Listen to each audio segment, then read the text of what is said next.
Bien, dans cette deuxième partie de notre matinée, nous allons maintenant aborder la collégiale et plus exactement un aspect particulier de la collégiale, c'est-à-dire la sculpture et plus particulièrement encore les chapiteaux romans de cette collégiale.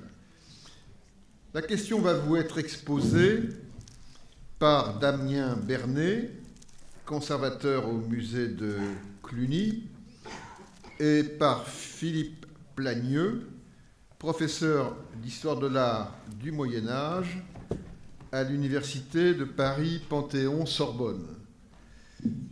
Ils ont prévu d'intervenir ensemble, formant une sorte de duo lapidaire, et je leur laisse le soin d'exposer la question, le premier à parler étant Philippe Plagneux. Voilà. Donc, vous m'entendez, j'espère, le micro fonctionne. Donc l'intervention de Damien Bernet et de moi-même portera principalement sur les chapiteaux du premier art gothique réalisés dans les années 1140 et provenant de l'ancienne collégiale Saint-Étienne de Dreux. Comme nous le verrons, ces sculptures renvoient très directement au portail à statue-colonne de la cathédrale de Chartres, élevée à partir de 1140 environ. Alors si cette communication se joue à quatre mains, nous nous sommes partagé la parole. Dans un second temps, Damien Bernet centrera son intervention sur les chapiteaux. Quant à moi, j'introduirai le propos par la présentation du cadre architectural, donc la collégiale elle-même, autre écho de la cathédrale Bosron, mais dans son état remontant au deuxième quart du XIIe siècle, c'est-à-dire le monument des années 1020 de Fulbert de Chartres, auquel a été adjoint dans ces années 1140 à peu près, la façade, donc due à l'évêque Geoffroy de Lèves. Donc pour commencer, très rapidement, nous avons bénéficié d'une aide très, très précieuse et inestimable, donc de Fabienne Hautebran, Irène Jourdeuil, Clémence Poupin, Élodie Riby, Céline Raymond, Sarah Broucker, mais sans doute d'autres personnes qu'on a un petit peu oubliées et on s'excuse. Donc, après avoir connu ces dernières heures de gloire en 1783, lorsque le duc de Penthièvre fit transférer les dépouilles mortelles de plusieurs membres de sa famille, la collégiale Saint-Étienne de Dreux fut vendue comme bien national le 2 avril 1798 à Joseph-François Pelletier, qui procéda à la démolition de l'église. La destruction achevée, celui-ci revendit son bien à François Bellois le 15 mai 1801. Puis, le 14 février 1816, celui-ci céda à son tour le terrain à Marie-Louise Adélaïde de Bourbon-Penthièvre, désireuse d'y élever un nouveau mausolée mémoriel et dynastique. Cette même année, au début d'avril, Claude-Philippe Cramail, l'architecte de la duchesse d'Orléans, évoque la possibilité d'utiliser les matériaux provenant de l'ancienne collégiale et rester sur place, je cite, en quantité suffisante, excepté cependant les pierres de taille pour soubassement, colonnes, dalles et entablements. Ces articles existent dans la ville, mais appartiennent à des particuliers desquels il faudra les acheter. Dans sa notice sur quelques antiquités observées à Dreux, publiée en 1824, Marquis signale la dépose dans le nouvel édifice, celui construit par la duchesse d'Orléans, de plusieurs éléments provenant de l'ancienne collégiale et sauvés de la démolition, dont plusieurs chapiteaux recueillis par un particulier. Toujours selon les témoignages de Marquis, subsistait encore l'ancien portail de l'église, le portail sud très probablement, qui avait été, dit-il, sacrifié à de nouvelles dispositions. Alors tous ces éléments qui ont été recueillis, ces sculptures, ont ensuite été, après divers péripéties, ont été déposés soit au musée de Dreux, comme ce chapiteau en haut à gauche, soit remployés dans les tours d'enceinte du château, comme ici, avec ce gros plan sur ce petit chapiteau, qui est celui qui est ici à gauche, ou encore conservés sur place dans les souterrains, comme ce fragment sculpté. Alors revenons à la collégiale. Stéphane, le seul article vraiment qui est consacré à l'architecture du monument est dû à Stephen Gardner en 1984.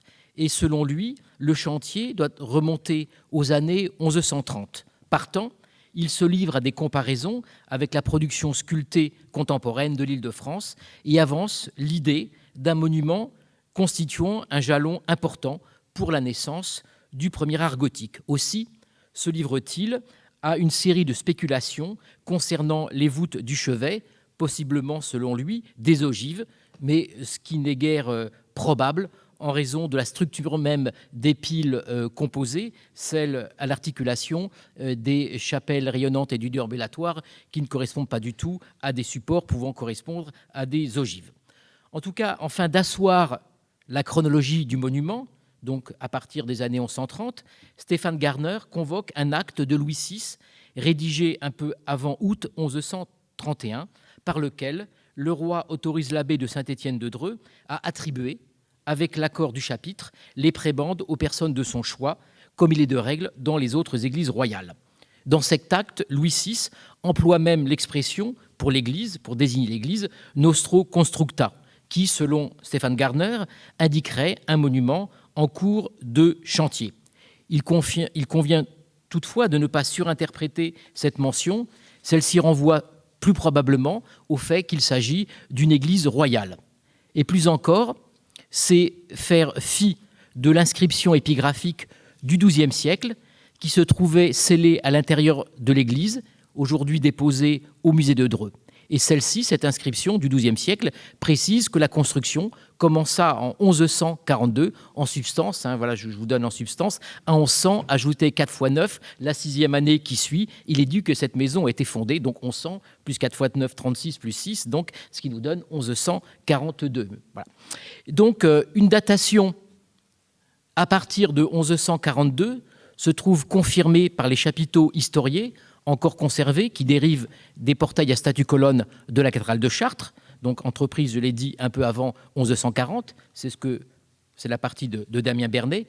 Quant à la sculpture ornementale, elle adopte un répertoire caractéristique du premier art gothique à partir de sources chartraines. Alors ces ornements apparaissent certes dans quelques grands édifices élevés autour de 1135, essentiellement d'ailleurs l'avant-nef de Saint-Denis, pour se diffuser réellement et véritablement et très largement à partir seulement des années 1140, par exemple à la cathédrale de Sens, dans le chevet de Saint-Germain-des-Prés ou le chevet de Saint-Denis. Il s'agit de ces rinceaux gorgés de sève, donnant naissance à des bouquets de palmettes, au traitement de surface extrêmement précieux, extrêmement délicat, ainsi que, comme ici en bas, ces créatures hybrides ailées. Bon, on va continuer quand même. Bon. Alors, pour analyser l'architecture du monument, il nous faut recourir à quelques documents graphiques figurant sa silhouette extérieure. Donc, un clocher flanquait le chevet au sud. Par sa forme, sa structure, celui-ci s'apparente autour de façade de la cathédrale de Chartres, tout en simplifiant la formule, c'est-à-dire une base carrée, un étage octogonal, une flèche pyramidale. En outre, et c'est aussi cette caractéristique, ce sont ces pinacles plaqués contre la paroi qui marquent le passage du plan carré au plan octogonal. Mais les parallèles ne s'arrêtent pas là, et parmi donc les documents graphiques subsiste également ce très beau relevé de la fin du XVIIIe siècle. Et c'est ce relevé qui permet de faire des comparaisons, de mettre en valeur des caractères qui proviennent très certainement de la cathédrale de Chartres du XIe siècle, celle élevée par Fulbert dans les années 1120. Et plus précisément, ce chevet tout à fait caractéristique à déambulatoire et chapelle rayonnante, mais qui compte 3 grandes chapelles rayonnantes, comme ici, à la cathédrale de Chartres. Et aussi, ce qui devait être le cas de la cathédrale de Chartres, à ce chevet à déambulatoire et chapelle rayonnante, se greffait une nef qui était charpentée. Alors, pour la collégiale, alors que l'abside est limitée par 4 colonnes, la nef adopte, elle, une alternance de piles carrées et de piles cruciformes qui appelle une nef charpentée. Alors pour le chevet, le doute subsiste. Est-ce qu'on avait un chevet voûté comme à Chartres, avec des berceaux, arêtes et cul de four, donc, ou alors est-ce que cette collégiale radicalisait en quelque sorte le parti chartrain en adoptant une charpente sur l'ensemble de l'édifice, à l'instar d'ailleurs d'une autre église du diocèse de Chartres, l'église d'Angeau, qui reprend également dans ces années 1130 au plus tôt certains caractères de la cathédrale de Chartres. On y retrouve également un déambulatoire avec 3 grandes chapelles rayonnantes, mais on a donc vers 1130 ici à Dangeau étendu la charpente à l'ensemble de l'édifice sur la nef, mais également, on le voit assez mal, mais le déambulatoire est également charpenté. Alors pour un monument entrepris à partir de 1142 et qui relève par sa sculpture du premier art gothique, celui-ci présente des traits que l'on pourrait qualifier de passéistes, pas archaïques, mais de passéistes. Donc ce plan du chevet à 3 chapelles rayonnantes, qui n'est déjà plus de mise pour les grands monuments contemporains, les grands monuments gothiques contemporains, et également la nef charpentée, et ainsi même le type de support qui paraissent totalement dépassés dans ces années 1140. Mais le monument s'inscrit en réalité dans un courant qui n'a pas toujours bien été identifié, et un courant qui revivifie justement des solutions qui remontent aux premières années du XIe siècle, sinon paléochrétiennes ou du Haut Moyen-Âge. Et on a toutes sortes de monuments. Je citerai que certains du diocèse de Chartres, mais on trouve ça bien sûr ailleurs, des monuments liés au premier art gothique, des monuments du XIIe siècle, mais extrêmement passéistes dans leur caractère, et des monuments importants, comme la collégiale de Beaugency, Saint-André de Chartres, ou encore d'Angeau, comme on vient de le voir.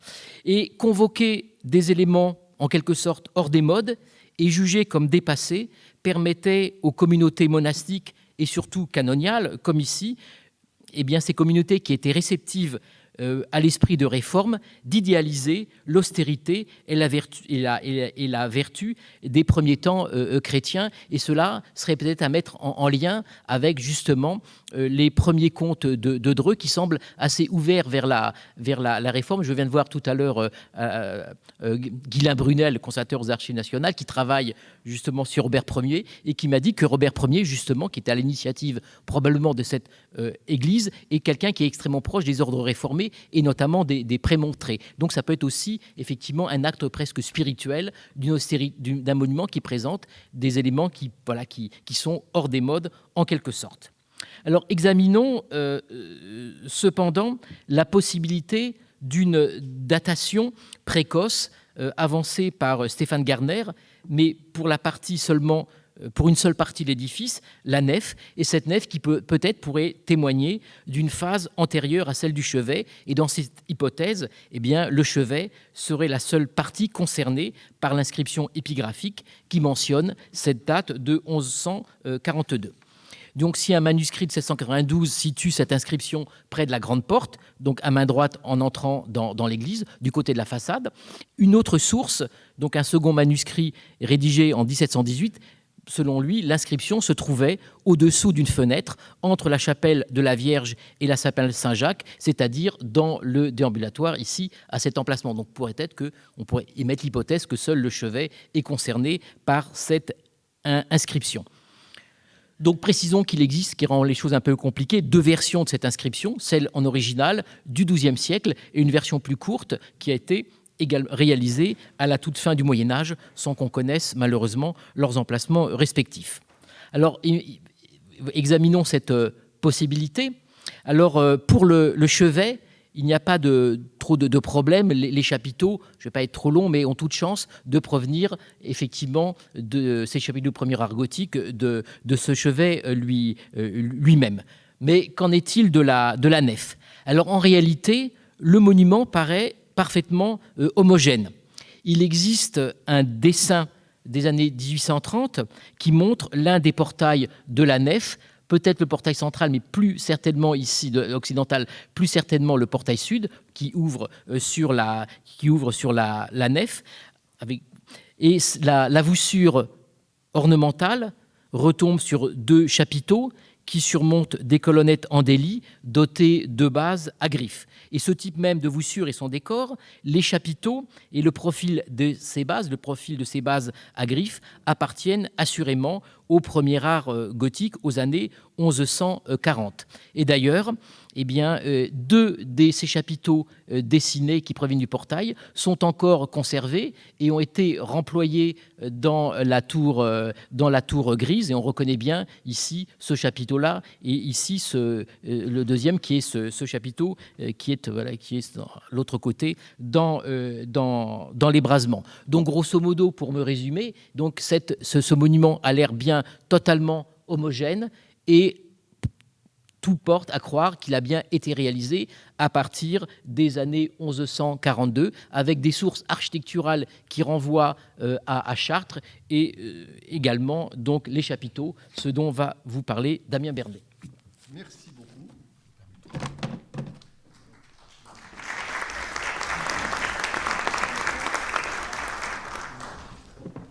On n'applaudit jamais entre l'allegro et l'adagio. Hein. Donc c'est un adagio, vous avez le temps. Donc je me rapproche de la tour de contrôle.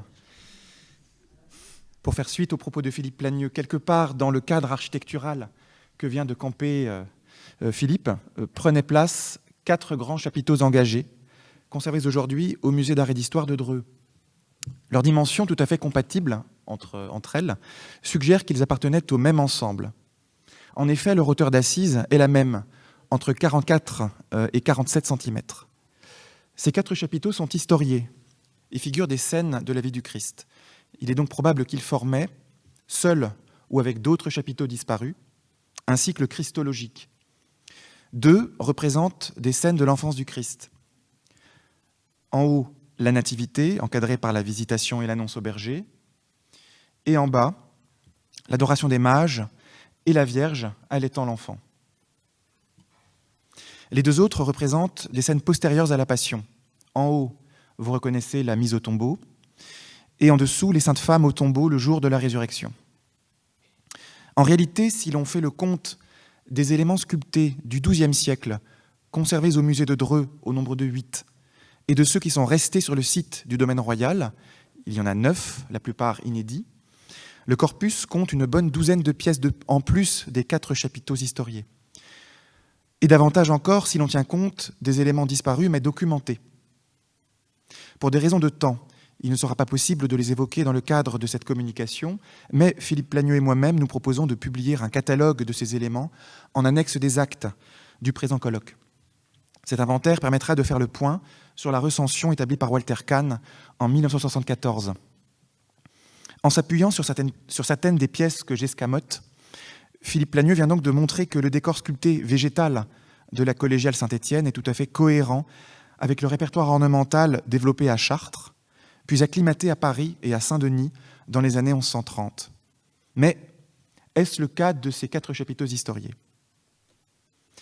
Walter Kahn et Stephen Gardner ont surtout envisagé des rapports avec la sculpture de Paris et de ses environs, et ont cru y déceler les mains de plusieurs sculpteurs, jusqu'à 3 dans le cas de Gardner, en soulignant des différences de traitement ténus qui relèvent, à notre avis, de simples jeux de variations. Nous excluons d'emblée cette hypothèse et considérons que l'ensemble est l'œuvre d'un seul et même artiste. Les 2 chapiteaux liés au thème de la mort et de la résurrection du Christ présentent une composition similaire. Donc je reviens à cette diapositive. Une seule et unique scène se développe en frise sur toute la surface de la corbeille, les faces latérales étant incluses dans le même espace narratif que la face principale. Dans les 2 cas, les figures se tiennent sur un astragale taurique et la baque sans mouluration est creusée de 2 échancrures sur la face principale, ici ou encore là. La largeur du bloc atteint 65 cm et sa profondeur est de 42 à 45. En revanche, les chapiteaux de l'enfance du Christ s'écartent l'un et l'autre de ce schéma. Les figures du chapiteau de la Nativité sont surmontés par un décor d'architecture qui se développe sur la bac. Des édicules percés de hautes fenêtres et coiffés de rangs de tuiles alternent avec des tours à 2 niveaux implantées aux angles.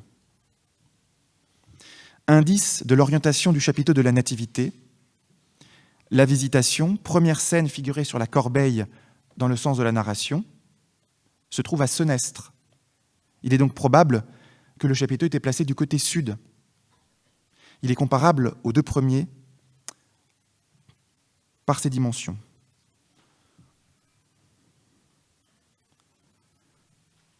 À première vue, le chapiteau de l'Adoration des Mages, dépourvu de ce décor architectural et doté d'un abaque doublement échancré sur la face principale, appartient du point de vue structurel au même groupe que les chapiteaux de la mise au tombeau et des Saintes Femmes, dont je vous ai montré les 2 échancrures. Il est cependant fragmentaire. Au musée de Dreux, le petit côté présente la Vierge allaitant l'enfant, tandis que sur la face principale, les 2 rois mages conservés sont placés chacun à l'aplomb d'une échancrure, ici et là. Dans son article, Walter Kahn a identifié le morceau manquant du chapiteau, conservé à la Yale University Art Gallery, aux États-Unis. Il correspond à la face latérale senestre, où est représenté le roi Hérode, et au départ de la face principale, où se voit le nimbe du 3e roi mage, le roi disparu. Ce fragment a été retaillé avant son acquisition par le musée de Yale en 1938, mais son état antérieur est heureusement documenté par ce cliché plus ancien, qui donc fait la liaison. Il est possible de restituer une grande face, sommée de 3 échancrures, 1, 2, 3, nettement plus étroite que celle des 2 chapiteaux postérieurs à la Passion. Le spectateur qui abordait ce chapiteau par l'angle se trouvait donc directement confronté à cette Vierge à l'enfant centrale. Alors ici, je fais la comparaison entre les deux types qui sont en fait distincts. Donc voilà l'angle de vue privilégié. Donc cette Vierge à l'enfant fait pivot en présentant l'enfant Jésus au devant d'elle. Donc ce chapiteau était implanté du côté opposé, du côté nord, si l'on considère que cette Vierge était visible plutôt qu'Hérode en premier lieu, ce qui paraît logique. Et donc il faisait probablement pendant au chapiteau de la Nativité qui, lui, on l'a vu, était implanté du côté sud. Donc une esquisse de spatialisation permet de comprendre la relation entre ces chapiteaux. Les cheveux sont coiffés en 2 longues tresses qui tombent jusque sous la ligne des hanches et sont lestées de plomb. En écho, les manches sont largement évasées et leurs pans retombent jusque sous la ligne des genoux. Il en va de même des pans de la ceinture de cette figure féminine qui est là.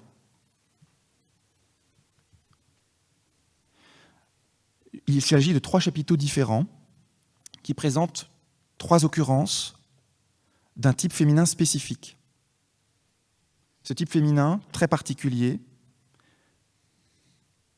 on pourrait aussi parler de ce lien qui rattache les 2 pans du manteau sur la figure de la Vierge ou sur cette figure féminine, caractérise certaines statues-colonnes du portail royal de la cathédrale de Chartres, et plus spécifiquement 2 d'entre elles. La figure féminine placée en 3e position dans l'ébrasement gauche de la porte de gauche, et la reine placée en 3e position dans l'ébrasement de gauche de la porte centrale. À Dreux, cependant, le canon des figures est moins étiré, plus trapu. La forme du support y est pour beaucoup. En effet, le passage de la colonne d'ébrasement à la corbeille de chapiteau est une contrainte forte. À y regarder de plus près, l'auteur des 4 chapiteaux Drouais ne s'est pas contenté d'adapter les statues-colonnes chartraines à son schéma narratif. C'est tout naturellement qu'il a emprunté à d'autres éléments du portail royal de Chartres. Citons pour commencer les dais, qui surmontent les statues-colonnes des portails latéraux, et surtout la corbeille des chapiteaux formant frise, au-dessus des ébrasements. Le sculpteur de Saint-Étienne de Dreux transpose littéralement cette formule, comme le font au même moment ou un peu plus tard les sculpteurs à l'œuvre au portail de Notre-Dame du Fort d'Étampes ou de Notre-Dame de Corbeil. Cette même frise de chapiteaux, donc des chapiteaux historiés, fournit à notre sculpteur des modèles prêts à l'emploi, car déjà adaptés à la rotondité de la corbeille. Ces mêmes modèles, mis à plat avec des nuances, se trouvent également au linteau inférieur du portail de droite, mais aussi dans les verrières de l'Enfance du Christ et de la Passion, dont vous devinez la base au sommet de cette image. Donc les baies qui surmontent le portail royal au centre de la façade occidentale et datables des années 1140. Analysons les chapiteaux de Rouet à la lumière de ces deux ensembles chartrains de référence, en partant du postulat que les mêmes modèles ont servi à Chartres, comme à Dreux, plus ou moins recombinés et altérés. Donc, faute de temps, je ne reparlerai pas du chapiteau de la Nativité. Je me bornerai à dire que chacune des 3 scènes constitutives de ce chapiteau trouve son équivalent dans un chapiteau de la frise d'ébrasement chartraine. Donc, 3 chapiteaux à Chartres, un seul chapiteau à Dreux. Quant au deuxième chapiteau, celui de l'adoration des mages, la Vierge couronnée et trônant qui marque l'angle du chapiteau occupe la même place d'honneur au centre du 3e registre de la baie de l'Enfance du Christ, à Chartres. Les 3 mages du vitrail, appuyés sur leurs bâtons, lui présentent des objets sphériques, identifiables à des besants d'or, comme sur le chapiteau correspondant des ébrasements du portail royal. Sur le chapiteau de Dreux, le premier roi présente à l'enfant un objet ovoïde qui doit être une navette d'encens. Donc la reprise n'est pas servile. Derrière eux, la figure assise d'Hérode provient d'une autre scène que le sculpteur de Dreux fait entrer en collision avec la première. Donc il s'agit du massacre des Innocents. À Chartres, le même roi qui brandit son épée dressée apparaît entre les 2 chapiteaux. En revanche, s'il apparaît à 2 reprises dans la verrière de l'Enfance du Christ, il est dépourvu d'épée. Vous voyez comment le sculpteur recombine en s'abreuvant à différentes sources, et sans doute des sources communes au portail royal. Enfin, ce chapiteau se distingue encore par la représentation, non moins rare, d'une Vierge allaitant l'enfant. La Vierge sort ostensiblement son sein de son corsage et le présente dans le creux de sa main, surdimensionné à dessein. Cette image existe dans un vitrail de la cathédrale de Chartres, une rose située dans une verrière basse du déambulatoire du côté sud, non loin de Notre-Dame de la Belle-Verrière, mais datable entre 1220 et 1235. Il est très probable que ce vitrail soit le reflet d'un autre, contemporain des verrières de la façade occidentale et du portail royal, mais aujourd'hui disparu. En effet, l'édification de la façade occidentale coïncide avec un mouvement de sanctification de Fulbert, évêque de Chartres de 1006 à 1028. Ce prélat, Fulbert, a fait de la Nativité de la Vierge la fête patronale de son Église, en relation avec la vénération de la Sainte Chemise, morceau du vêtement porté par la Vierge à la Nativité, conservé dans le trésor de reliques de la cathédrale de Chartres. L'épitaphe de Fulbert précise que l'évêque souffrait du mal des ardents et qu'il en a été miraculeusement guéri par le lait de la Vierge. Cette image de la Virgo Lactans, la Vierge allaitante, est donc indissociablement liée au milieu chartrain. Et sa présence à Saint-Étienne est un témoignage éloquent des liens qui devaient unir les 2 églises. Passons au 3e chapiteau, celui de la mise au tombeau. Sur la face principale, le corps du Christ est déposé dans le tombeau par l'intermédiaire du linceul. Les extrémités de ce tissu sont rejetées par-dessus les épaules des personnages qui se tiennent à la tête et au pied du sarcophage. Donc on voit ici le drap qui remonte. Un 3e personnage, tonsuré et revêtu d'un habit sacerdotal, tire sur la voie latérale du linceul, comme pour le tendre. Le 4e, les manches également retroussées, ici, renverse le contenu d'un vase d'onguent sur le corps du Christ. Tous les éléments de cette composition se retrouvent non seulement sur un chapiteau du portail royal, mais aussi sur le vitrail de la Passion, qui orne l'une des 3 baies de la façade occidentale. Le personnage qui oint le corps du Christ est occupé à le masser énergiquement, ici ou là. Il s'agit des premières occurrences connues de ce motif singulier, assurément en rapport avec la liturgie chartraine. Le vitrail permet en outre d'identifier les deux personnages qui se tiennent de part et d'autre de la scène, sur les faces latérales du chapiteau de Rouet. S'il est possible de reconnaître sans trop de difficulté la Vierge dans la figure féminine placée à dextre, l'apparence de la figure senestre, vêtue d'une robe et dont les longs cheveux sont tressés, ne correspond pas à la représentation traditionnelle de ce Saint Jean. Pourtant, le geste d'affliction du visage appuyé sur la main vient à l'appui de cette identification. Si le sculpteur a retenu le geste approprié, l'interpolation du saint avec un type féminin de statue colonne trahit sa mauvaise compréhension de cette iconographie. Un autre motif chartrain se niche dans le détail des supports du sarcophage, ici et là, en grand. Une colonnette torsadée, une autre couverte d'écailles sont directement empruntées au soubassement du portail royal. Enfin, le chapiteau des Saintes Femmes au tombeau, par sa composition, est tributaire de deux chapiteaux juxtaposés de la frise de Chartres. La procession des Saintes Femmes et le tombeau gardé par l'ange se déroulent sur la face principale et la face latérale sénestre. L'aspect du tombeau dépend des chapiteaux du portail royal, avec ses percements circulaires, ici et puis là, qui se retrouvent aussi bien dans la mise au tombeau que dans la visite des Saintes Femmes. Sur la verrière de la Passion, en revanche, la forme du tombeau est beaucoup plus proche de celle du sarcophage de la mise au tombeau de Rouez, vue précédemment. Le sculpteur a manifestement puisé aux deux sources au prix d'une rupture de cohérence d'un chapiteau à l'autre. C'est également au vitrail qu'il emprunte le nimbe des Saintes Femmes. On le voit ici ou là. Quant au détail insolite du bâton fleuronné de l'ange qui passe à l'arrière de son aile et dont le fleuron émerge curieusement par derrière, c'est une nouvelle fantaisie de notre sculpteur. Il en va de même, semble-t-il, de la figure qui complète la narration sur la face latérale dextre. Si l'on interprète sans problème le soldat à pied revêtu d'un haubert comme l'un des gardiens du tombeau, réveillé par la résurrection, son compagnon à cheval, qui a dégainé son épée, s'explique plus difficilement et apparaît comme un bouche-trou opportuniste.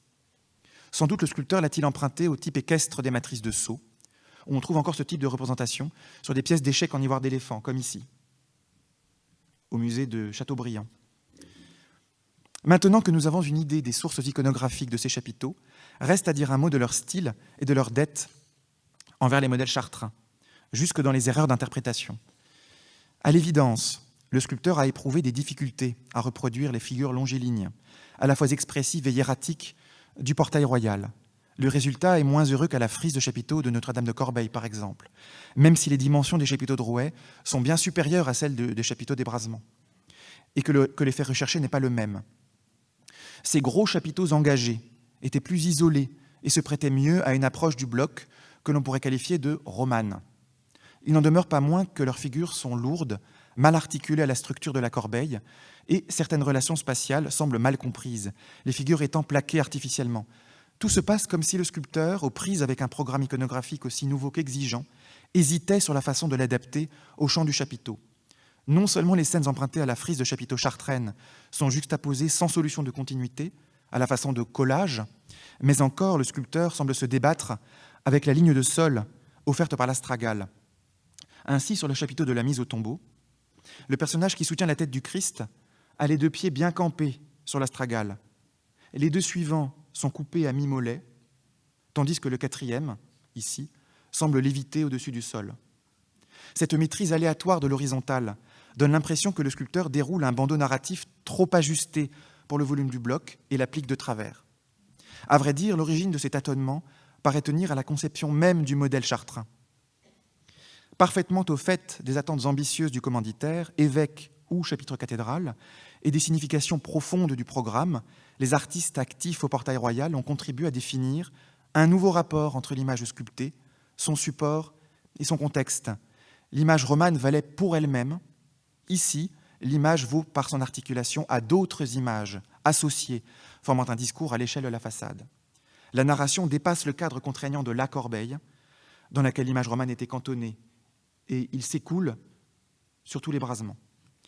À Chartres, elle s'insère dans la frise continue de ces chapiteaux, qui fait discours au sein du triple portail.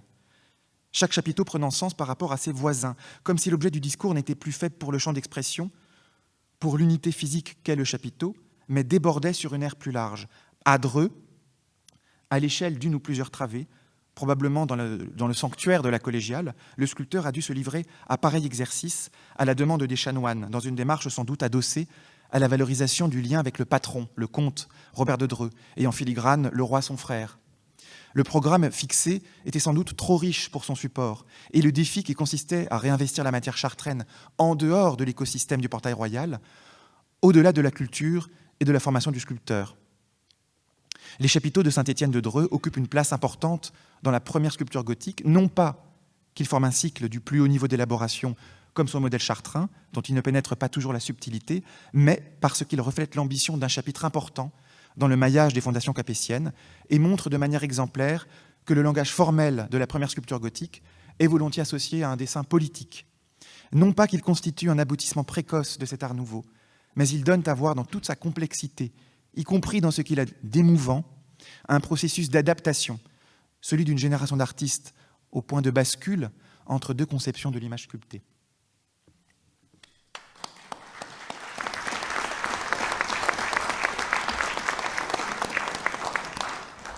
Merci beaucoup pour ce duo. Je vous propose de ne pas trop vous éloigner, de façon à revenir tout à l'heure pour une séance de questions.